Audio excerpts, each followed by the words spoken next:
Hello, my name is Julie Smith, and I'm the Executive Director of the Identity Defined Security Alliance. Thanks for joining our Security Outcomes Deep Dive webinar series. In this series, we will examine in more detail each outcome in our Identity Defined Security Outcome library. Members of our technical working group team who develop the outcomes will join me to discuss the goals of the outcome and the various implementation approaches. My guests today are Asad Ali and Saravanan Thiyagarajan. Hopefully I got that right. Asad is the IDSA Technical Working Group Leader and a Senior Technologist at Thales. He has 25 years of experience and a track record of technical innovation, research, development, team management, and product delivery in the digital security space.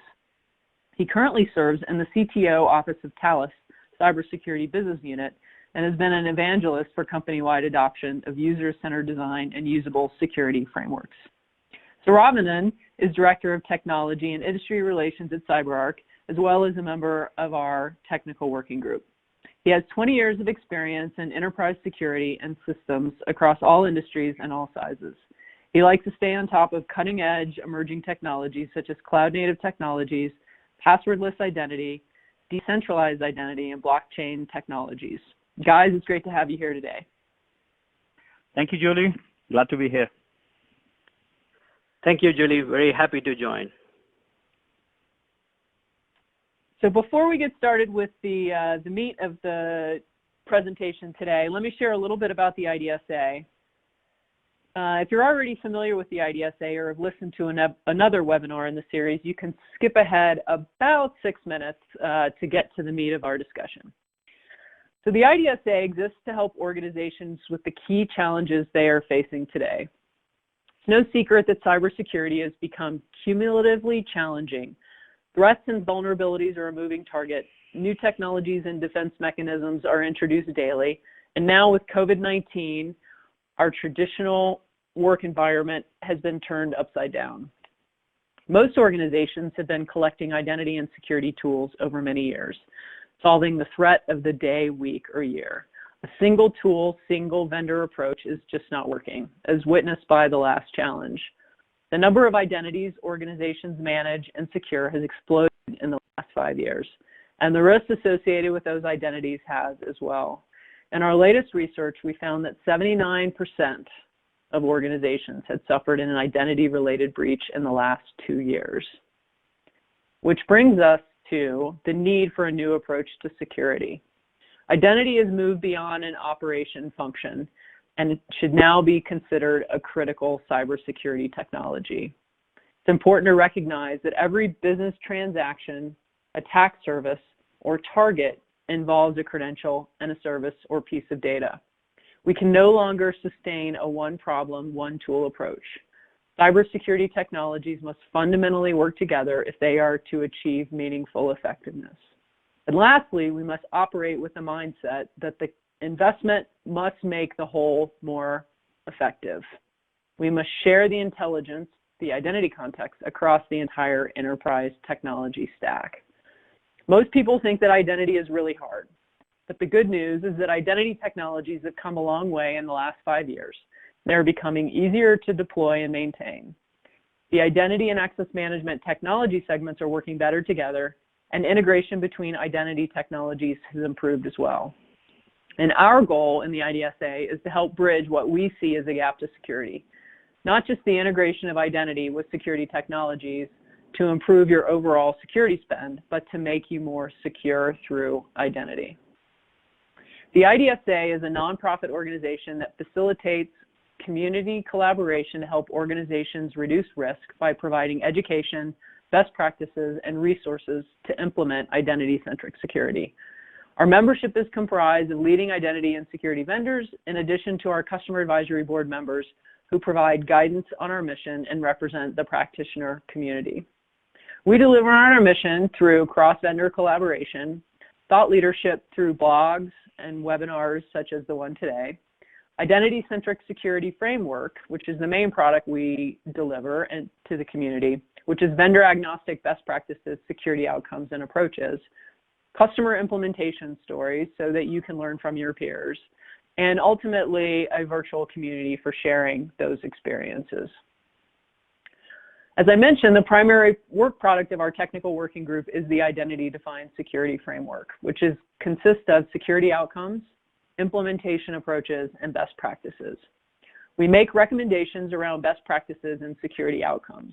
However, we provide multiple alternatives to achieve the desired outcome through implementation approaches, and only you and perhaps your vendors can determine what approach is best for you. This list shows you the full library of security outcomes that are available on our website and have been published to date. The goal is to expand this library as a free community resource. The technical working group team will be adding to the library, but we also want to enlist the expertise of those living and working in the trenches and implementing identity security outcomes to add to it as well. At the end of the presentation, I'll tell you how you can get involved.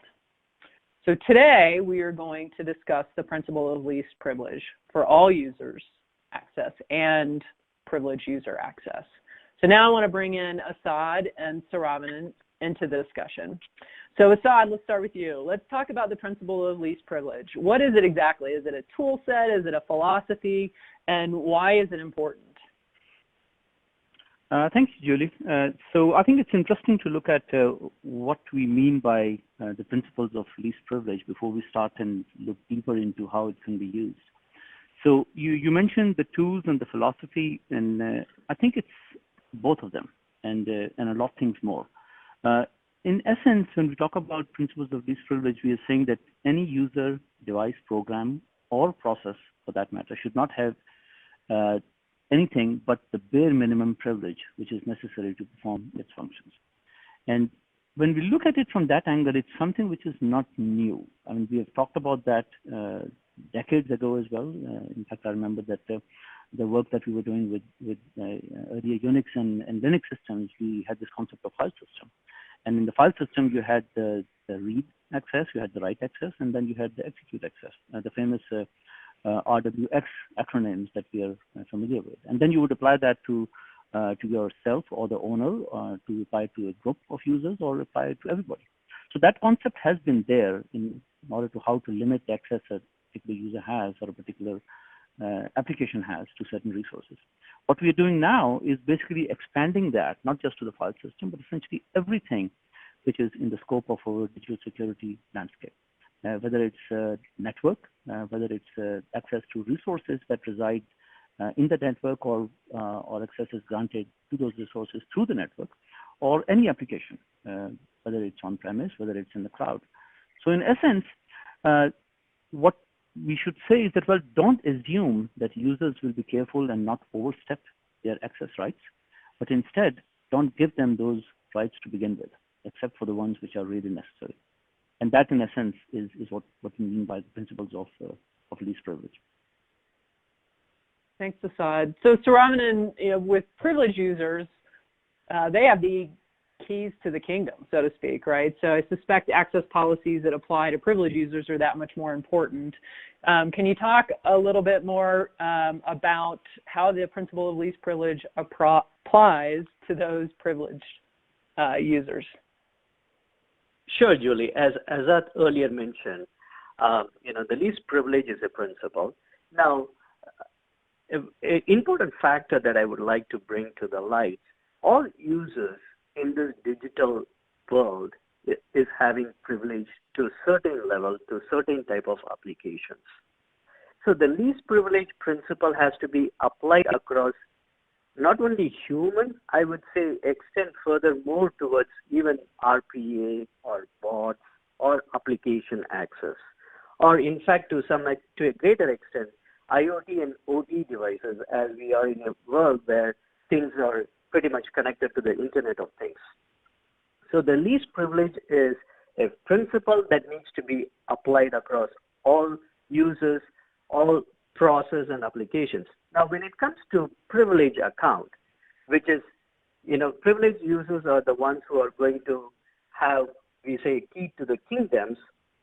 So we need to make sure those privileged user accounts are definitely being, as a best practice, we generally say that make sure they are being stored in a safe place, the passwords are rotated, and they are also monitored.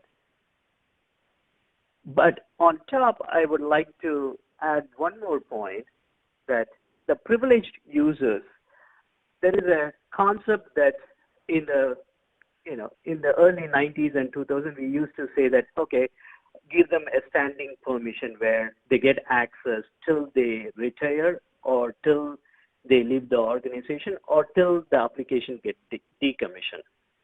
But now things have changed. So we say that grant access only on demand or give them access which are time bound, or if you are in a very mature scenario, just give them just-in-time access and revoke it once they are done with the job. Don't give or don't provide a standing or a permanent privileged access to users, if possible. So access policies Julia, are very critical for that. Right. And in fact, another thing, Julie, that Saravanan mentioned, which is interesting, is this concept of not providing standing access. And then he alluded to Internet of Things earlier on.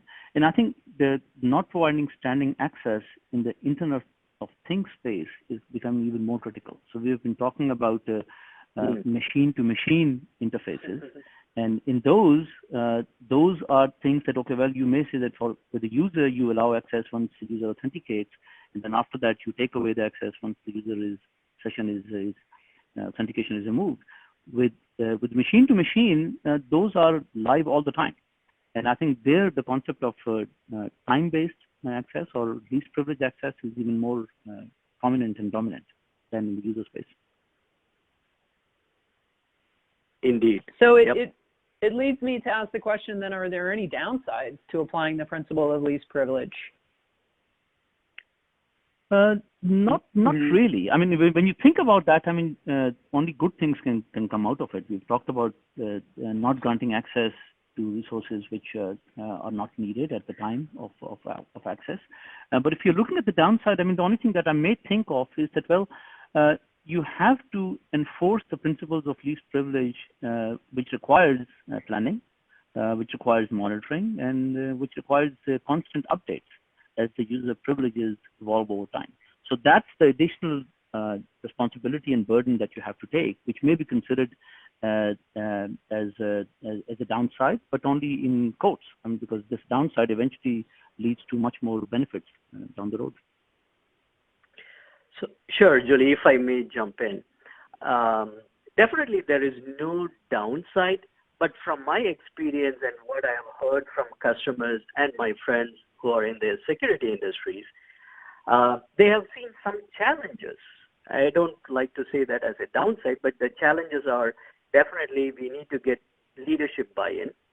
Why? Because there are times where security experts or people who are trying to socialize this idea of least privilege, they see some frictions, especially in the business users, not in technology side of it, but whoever falls under, or the users or the enterprise organizations, predominantly driven by business side of it, they are not very much comfortable for implementing least privilege.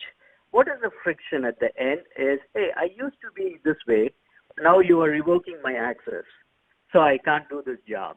Or, they feel that, we won't be ready for this change. So there is a bit of cultural shift, there is a little bit of friction, but provided a proper planning and work with their respective business users can definitely solve the challenge. It's not a blocker, it's not a it's not a showstopper, but it's just at times people feel some kind of frictions and pushback from the business users, and we have to just deal with it. Yeah, it seems like we have a lot of balancing to do as security professionals between user experience and security, right? So we have to protect people from themselves, I guess, so to speak. So Asad, we know from our latest research that I referenced earlier that organizations are, at least half the organizations that replied that they are leveraging some sort of security framework, whether it's NIST cybersecurity or perhaps a zero trust type framework. And obviously it depends on industry. It could be something like a compliance framework like HIPAA. How does this identity-centric security outcome relate to those common industry frameworks? Mm-hmm. Yes, Judy, I think you raise a good point as to where does identity fit into these industry standards. And in a way, the concept of identity has always been implied when we talk about these standards. But what we've seen evolve over the years is that now there is more explicit mention of identity, and not only mention of identity, but the alignment of that identity with data. And we can see that in the examples that you quoted, like HIPAA, which is the national standard to protect sensitive patient information and prevent it from being disclosed without the patient's consent or knowledge. So when we talk about this value that HIPAA brings, there's this notion of the data that belongs to the user and the user or the patient himself or herself. And unless you have a tight binding between the two, you cannot do the enforcement. So there, in the very concept of HIPAA, I mean, it was assumed before that, yes, I mean, you have this tight binding, and now you are explicitly stating. And the same thing we see in NIST. So NIST has several reference architectures and standards, and one of them is the NIST Zero Trust architecture. And recently they announced the latest version of that, I think about a month ago, which is the special publication 800-207.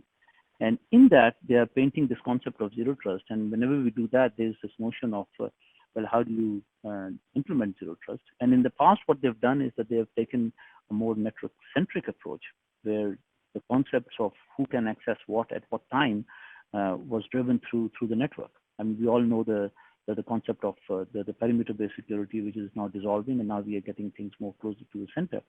And it's good to see that, I mean, even at the NIST level, they're evolving, and now in this new version of this special publication, they are giving more prominence to the concept of identity, and then defining the same problems or the same approaches, but with an eye on identity. So clearly, we are seeing that the industry is galvanizing towards this concept of identity being at the center and taking a more prominent role in the definitions of these standards.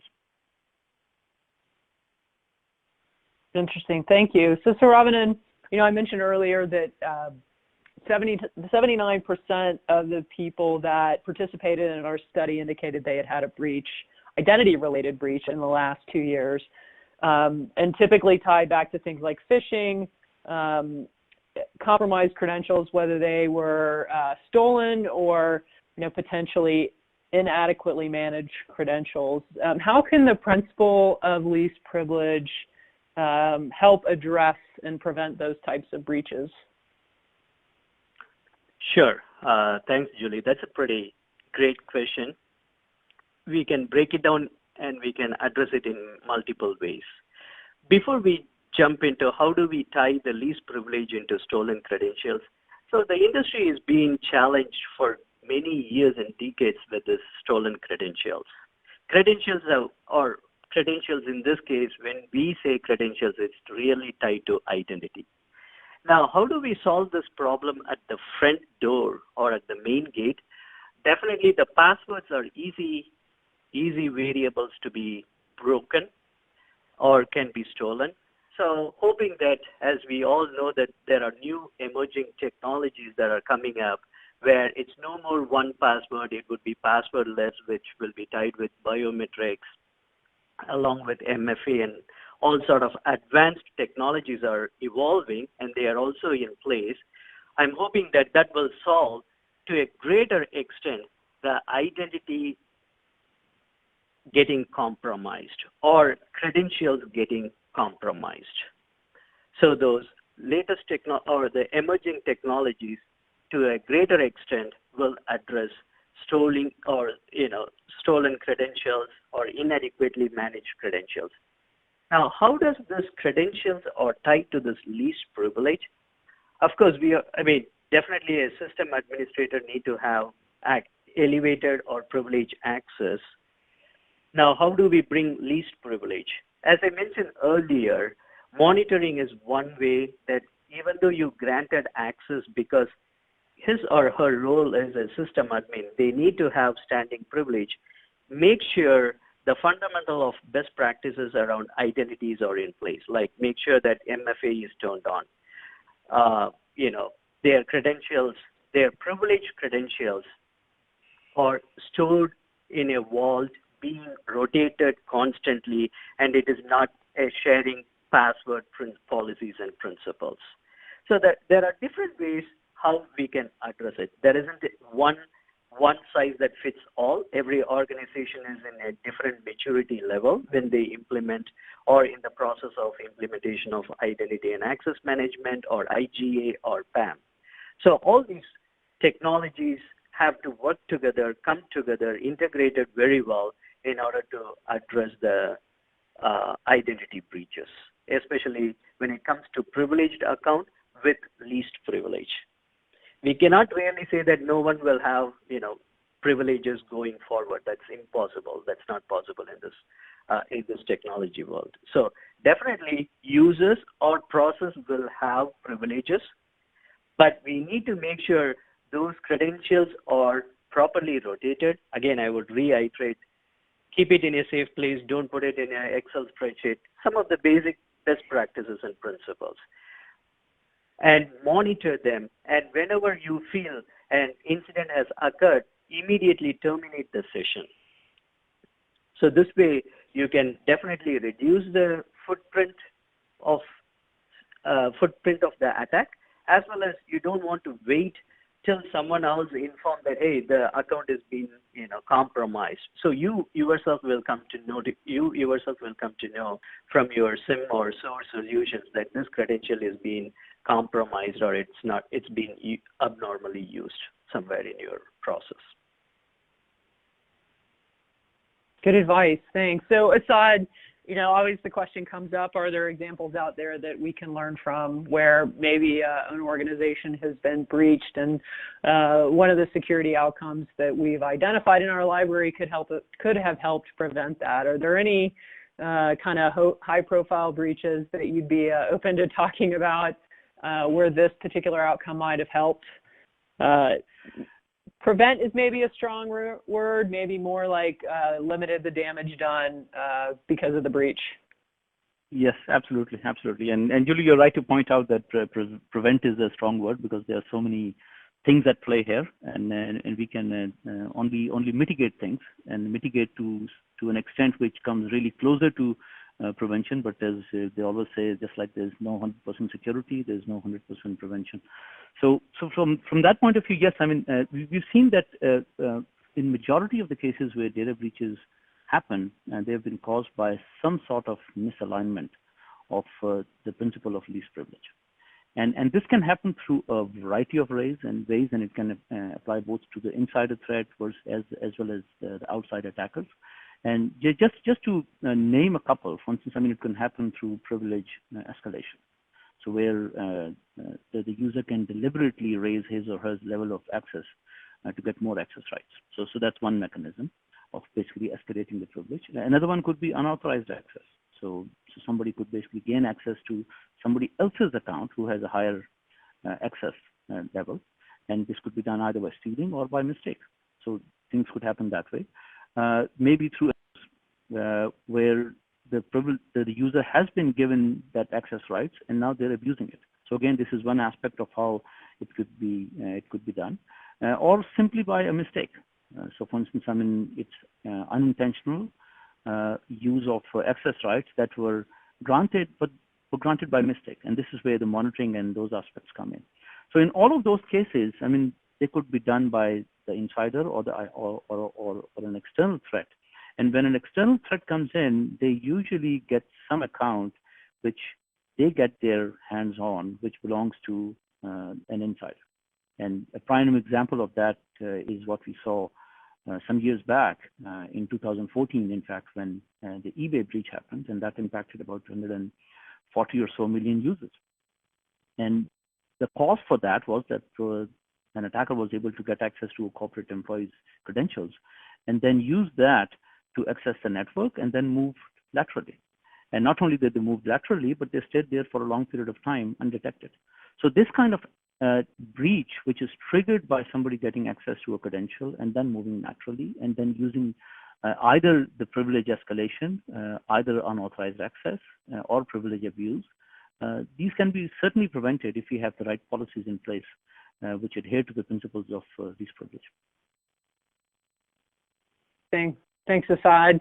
So I want to shift gears a little bit now and talk about adoption. So I keep referencing this research study that we published in May, and I'll give you more information on that at the end. But we surveyed the group against, and it was 500 IT security and identity leaders.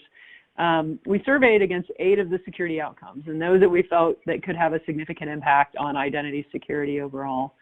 So with respect to the outcome that we are discussing today, it looks like about 50% indicated it was fully implemented, and more than a third said it was in progress. So Saravanan, do these numbers surprise you, or any commentary you think on the adoption rates from the research? Sure, Julie. I think the numbers are really evident. It's not surprising, as we can see in the slide. People are really very caring about their privilege users with least privilege principles. So we are in the right trend. I would say the industry is moving towards, when I say the industry, meaning the security and the information technology, both leaders and teams, they are in sync.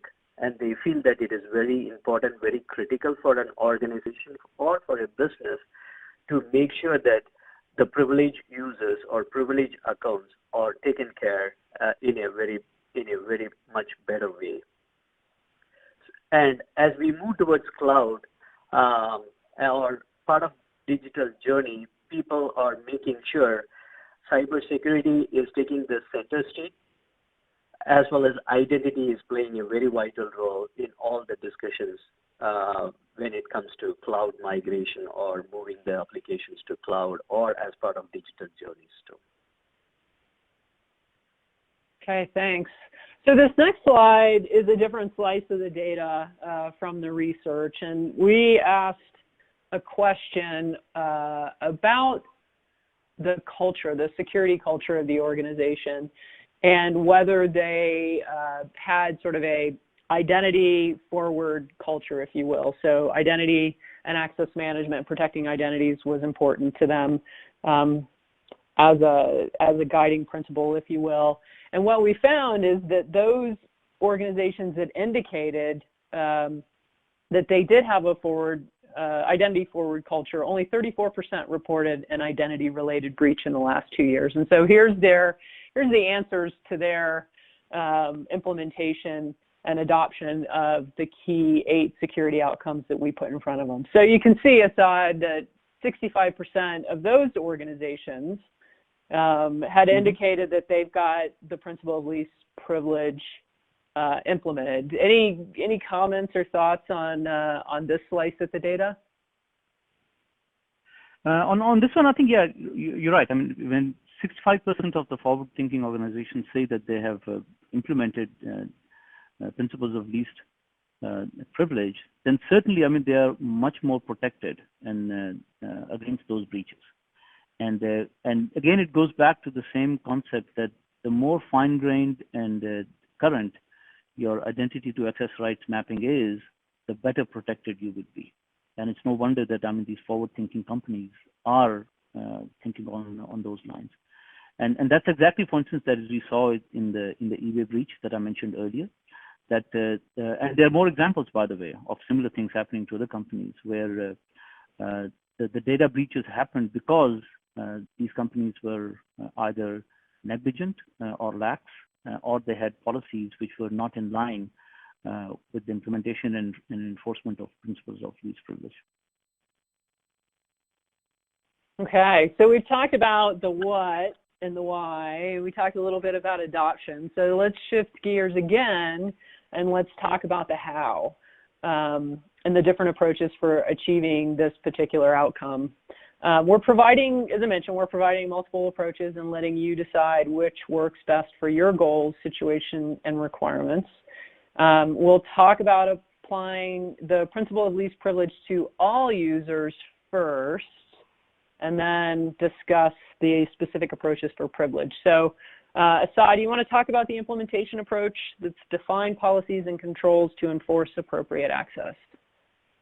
Yes, absolutely, absolutely. And as Julie mentioned, I mean, so we have these outcomes, and then under each outcome, I mean, there are multiple approaches, and these approaches are different ways of actually addressing or achieving the same outcome. So this first one, I mean, in essence, it is it essentially articulates very well what we have been talking about in this webinar, which is that when you talk about the user access rights, they should be granted according to the principles of least privilege. And the question then is that, well, what is the outcome that you desire if you were to do this, or what's the value that brings?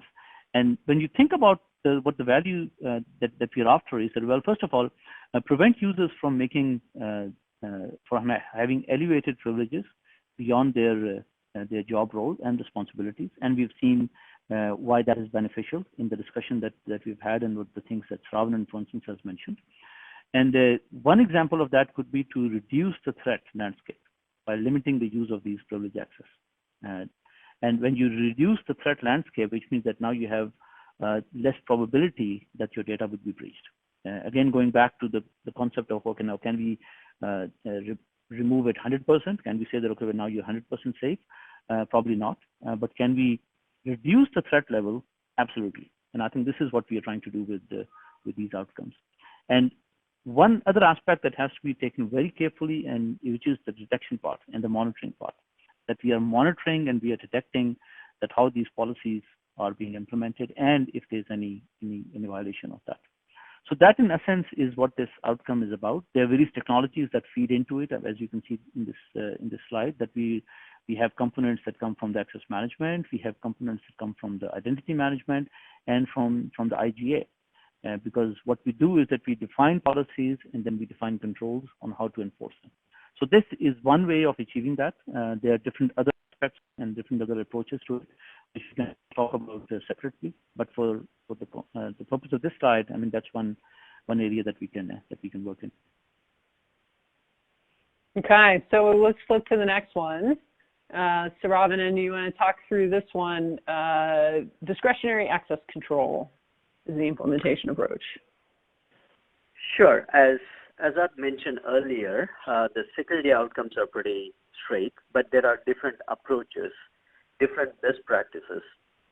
And depending upon the organization, you can go with either complete automatic approach, or some extent you can go with manual and automatic approaches as well.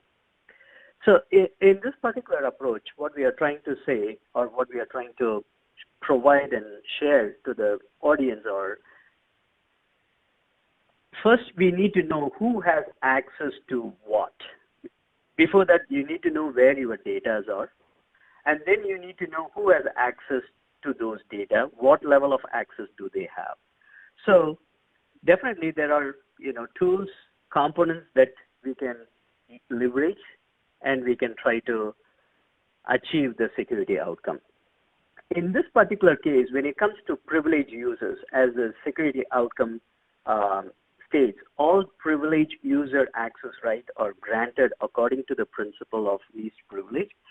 Predominantly the most easiest, or best, I should say, not the easiest, the best approach is leveraging the components or leveraging solutions like PAM, Privilege Access Management, along with Identity and Access Management, and or Identity Governance Administration.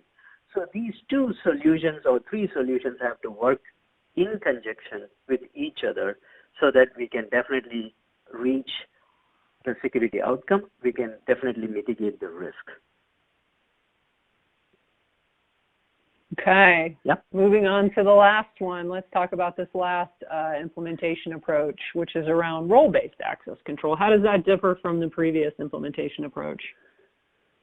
So in this particular approach, which is the role-based, we are more going towards fine-grained access. If you are having a particular role tied to, say, for example, you are a DBA or you are an Unix administrator or any particular type of either system role or an application role, we go into fine grain level and give them access. Okay, if you belong to this particular group or role, you get access to these set of applications with these set of respective roles. And the main differences between I would say difference between the approach 2 and 3 is, to a greater extent, very mature organizations, as they have adapted the IGA or IAM and PAM program, they can definitely automate things quicker. So this way, when a new person comes on board, everything doesn't need to be manual. There is no need for tickets, and it doesn't need to be a time-consuming job. But for times where all the solutions are not interconnected and it requires some manual work, the options are still open. You can still go through the manual process. Okay, Asad, anything you want to add before we wrap up? No, I think what we've talked about, I think this is really important, especially in the current environment where more and more people are working remotely. And from that point of view, I think it's very critical that to protect the infrastructure and the assets and the resources of the company, that we take a serious look at the principles of least privilege. All right, thanks, guys. So just to go back to the adoption statistics we talked about, and the research showed that companies who indicated this forward-thinking approach to identity security had significantly fewer breaches. So I'm sure the question on everyone's mind at this point is, how do you become forward-thinking? And so we've just put together 5 steps that you can follow to get to this concept of a identity forward security approach. So first would be to discover all of your identity types. Make sure to include humans, which involves employees, customers, third parties, and non-humans, such as application, service, and IoT accounts. Second, identify the vulnerability and risk associated with each identity type. With the shift to a remote workforce, this may have changed. And you need to also check and evaluate your corporate resources and the vulnerability and risk associated with those as well. Third, establish your current state against the identity-defined security outcomes that we recommend and you can find on our website. Create a roadmap and work with your solution provider and vendors to determine capabilities and identify gaps. And then lastly, implement and using the desired approach, and then obviously measuring success.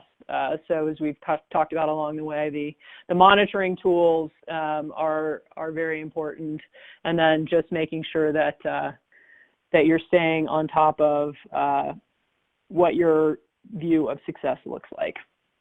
So with that, I want to thank Asad and Saravanan for their participation today.